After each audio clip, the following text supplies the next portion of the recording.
South Korea's Vice Finance Minister. Now let's take stock of Korea with our guest today, Dariusz Kowalczyk, Chief Investment Strategist at SJS Markets in Hong Kong. Dariusz, investors have been eyeing rate decisions across Asia. You're betting the Bank of Korea may be the second bank to hike, possibly in the first quarter. What's driving that view? I believe that Korean GDP growth will by far exceed expectations for the second half of this year. When you look at what's happening in the economy there, it's firing on all cylinders. All segments of the economy are actually expanding. The one that has been a drag on growth was inventories. The destocking has been really massive in the first half of this year and now needs to see a rebuilding of stockpiles. And this will massively add to Q3 growth. So for the whole year, I think that Korea will actually grow by 1.2%. At the same time, inflation is already picking up. So by the time we get to the first quarter of this year, the strengthening growth, rising inflation will force the hand of Bank of Korea, and it will be one of the first in the region, possibly after Australia, to start a tightening cycle. But a couple of concerns remain. Unemployment is still quite high.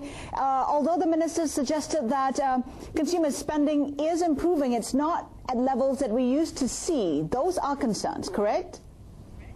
I am concerned about unemployment and its impact on consumption much more than the minister. On the other hand, I'm quite confident that investments will continue to rise rapidly, partially because government stimulus is still in place. But maybe more importantly, Korean exports are on fire because the won is the weakest currency in the region. It has declined the most since the crisis has started and has recovered the least, giving Korean exporters a competitive edge. And external surplus will continue to drive economic growth in the second half of this year and possibly 2010.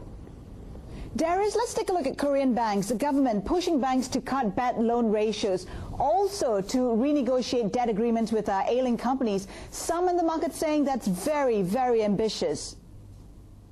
Not just ambitious, but probably contradictory, because if you are going to, expand loans to finance consumption and investments, or maybe face pressure from the government to treat leniently borrowers that haven't been meeting their obligations, it will be very difficult to cut the bad debt ratio at all. So I think it's a very tough call, and the health of the banking sector may continue to be one of the weaker points in Korean economy for the quarters to come.